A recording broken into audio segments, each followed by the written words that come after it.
Good morning class. ये आपकी Hindi second की बुक है 8th क्लास की। तो ये हमारा सेकंड चैप्टर चल रहा था इसमें। तो हम पीछे ये सब पढ़ चुके थे, मैंने आपको बता दिया था।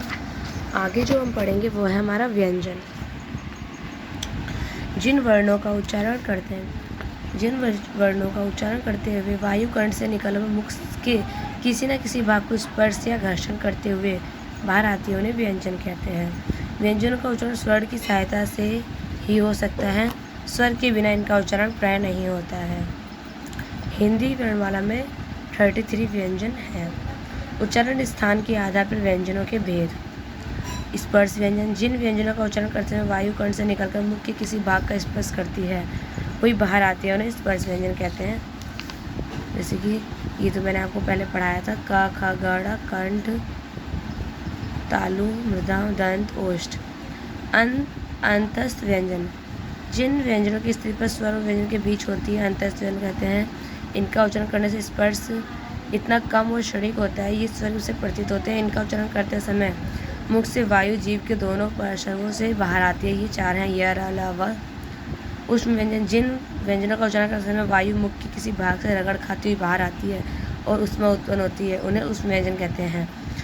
जैसे ये चार हैं: स, श, ह। उच्छिष्ट व्यंजन, जिन व्यंजन का उच्चारण करने में वायु जीभ से टकराकर वापस आती है और फिर बाहर निकलती है, उसे वे कहते हैं। इनका उच्चारण स्थान मृदा है। ये दो हैं: रा और ढ। प्राणवायु, श्वास के आधार के व्यंजनों के भेद। अल्प प्राण व्यंजन, जिन व्यंजनों का उच्चारण करने में कम श्वास और कम प्रयत्न की आवश्यकता होती है, उन्हें अल्प प्राण व्यंजन कहते हैं। स्पर्श व्यंजनों के प्रत्येक वर्ग का पहला, तीसरा और पांचवा व्यंजन अल्प प्राण होता है। जैसे क, ग, ड़, च, ज, ट, ड़, द, त, द, न, प, ब, म। इन्हें अतिरिक्त अंतस्थ व्यंजन भी कहा अल्प प्राण होते हैं। महाप्राण व्यंजन, जिन व्यंजनों का उच्चारण करने में अधिक श्वास और अधिक प्रयत्न की आवश्यकता पड़ती है, महाप्राण व्यंजन कहते हैं। स्पर्श व्यंजन के प्रत्येक वर्ण का दूसरा और चौथा व्यंजन महाप्राण हो। जैसे ख, ग, च, ट, ढ, त, थ, फ, भ। इनके अतिरिक्त र, ड़ और ह व्यंजन भी महाप्राण होते हैं। स्वर तंत्री के आधार पर व्यंजनों के भेद। जब हम किसी शब्द का उच्चारण करते हैं तो मुख में वायु प्रवाह के कर्ण से स्थित स्वर तंत्रियों के से कंपन होता है। इस आधार पर भी व्यंजनों के भेद किए जाते हैं। इस आधार पर व्यंजनों के दो भेद हैं।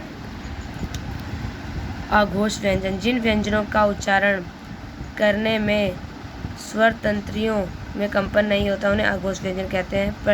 प्रत्येक वर्ग का पहला, दूसरा वर्ण और श, स, श अघोष व्यंजन होते हैं।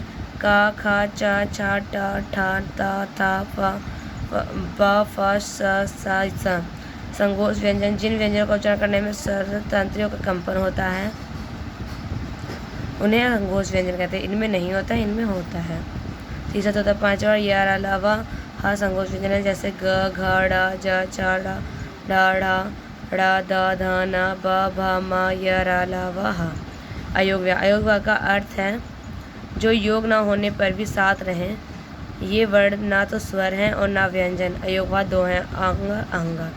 अनुस्वार का अर्थ है स्वर के बाद आने वाली नष्ट की ध्वनि। इसके बाद सदैव कोई व्यंजन आता है।